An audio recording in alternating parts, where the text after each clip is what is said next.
When we speak of resistance, we must understand that it is not merely an obstacle in the world of business or sales, it is a universal force of the psyche. Resistance appears whenever transformation is demanded. It appears when the old structure feels threatened by the birth of the new. In Jungian terms, resistance is the shadow of growth. It is the protective armor of the ego, the guardian that ensures we do not wander too quickly into unknown territories. Yet, for the one who dares to see, resistance is not an enemy, but a doorway.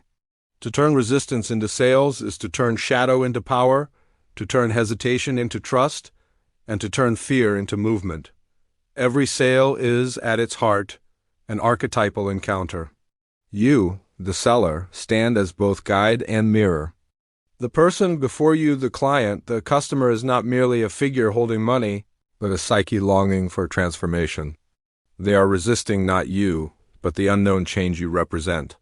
What you offer, whether it is a service, a product, or an idea, threatens to disrupt the familiar order of their life. This is why resistance arises. To sell, then, is not to manipulate. It is to midwife change. It is to lead another through the threshold of fear into the possibility of growth. Most people see resistance and retreat. They believe rejection is final, that hesitation is proof of failure.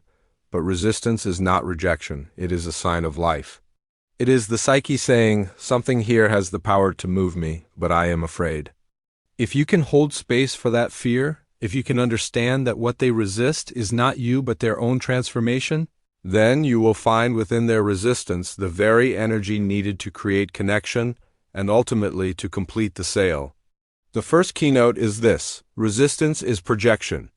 The person before you often projects onto you their hidden fears, doubts, and insecurities. They may say, "It is too expensive," but behind those words lies the archetypal fear of scarcity. They may say, "I need more time," but beneath that hesitation lies the fear of making a choice that demands responsibility. They may criticize you, dismiss your offer, or deflect with questions that seem irrelevant. But in truth, they are wrestling with themselves, not with you. To turn resistance into sales, you must be the interpreter of projections. You must not take their words at face value, but listen for the deeper story beneath. Ask yourself, what fear is speaking through them? What archetype is alive in this moment? When you identify it, you no longer fight their resistance, you reveal its meaning, and in doing so, you invite them into awareness. The second keynote is that resistance contains energy.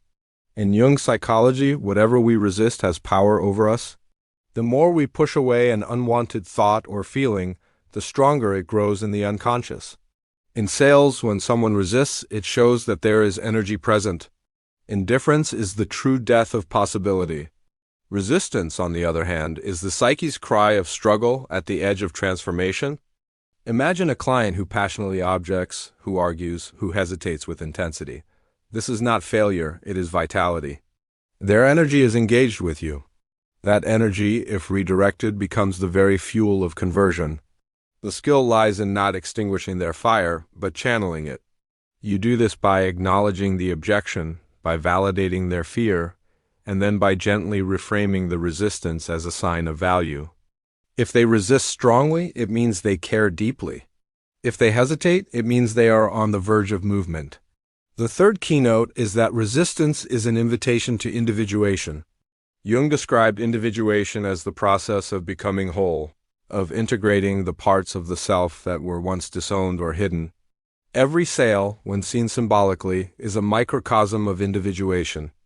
The client is faced with a choice: to remain as they are or to step into something new. Resistance arises because growth demands that they leave behind old securities. Your task is not to force them, but to illuminate the path. Show them that in embracing the change your offer brings, they are not losing something, they are becoming more whole. When you approach sales in this way, you no longer see yourself as a persuader, but as a guide of transformation.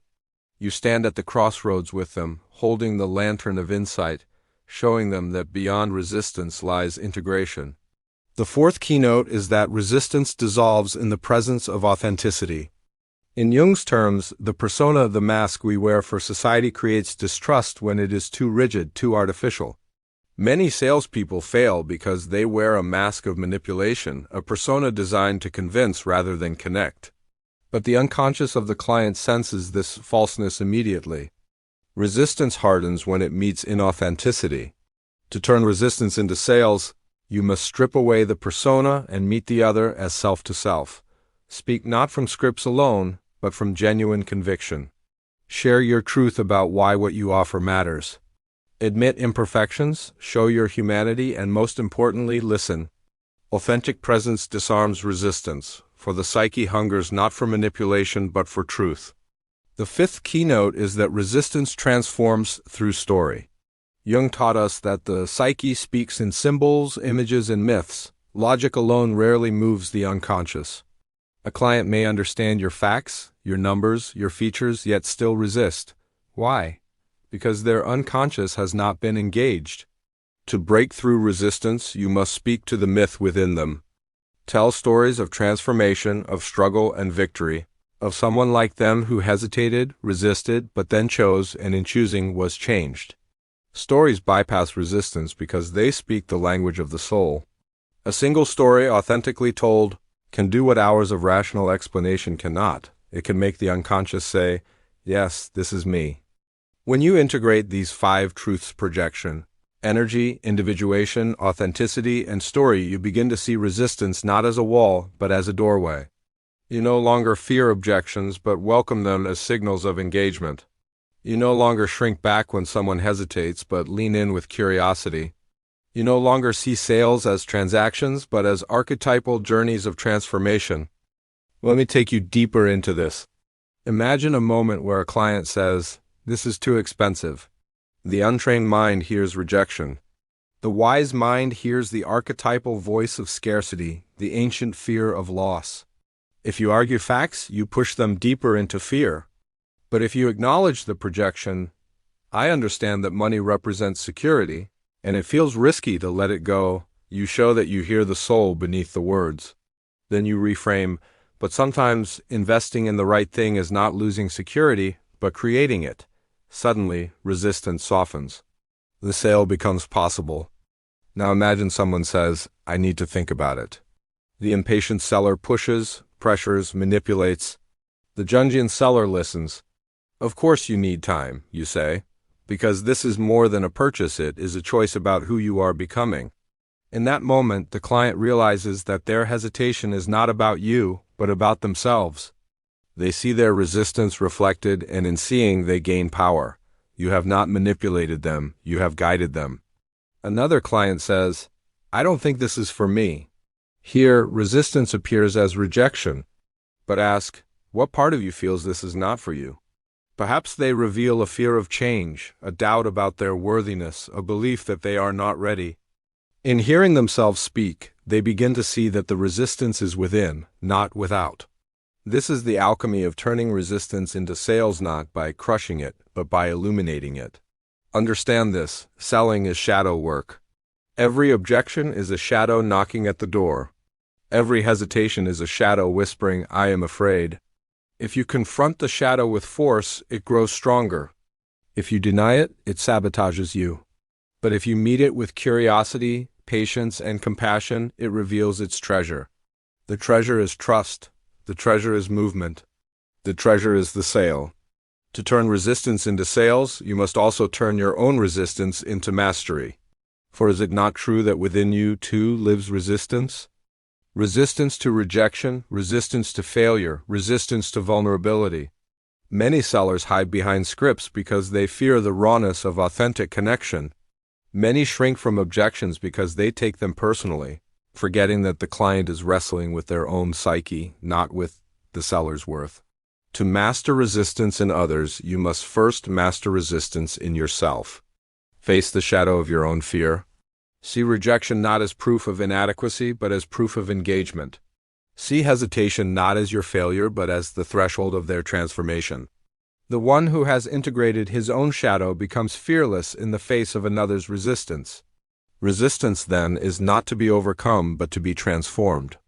It is the raw material of connection, the energy of hesitation turned into the momentum of choice. The alchemist turns lead into gold.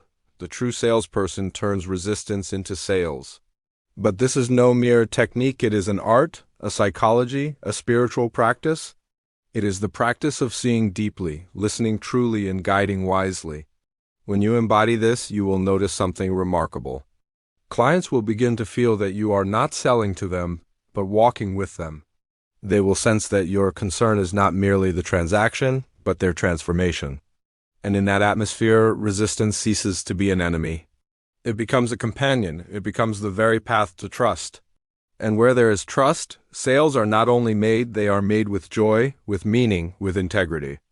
So the next time you encounter resistance, do not shrink, do not argue, do not despair. Remember that you are witnessing the psyche at work. Remember projection, remember energy, remember individuation, remember authenticity, remember story. Stand firm, not as a manipulator, but as a guide. See resistance as the threshold it truly is.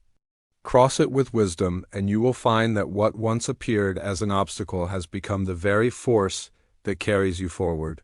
For in the end, resistance is not the end of the path, it is the beginning. And the one who knows how to turn resistance into sales is not merely a seller, but a transformer of lives.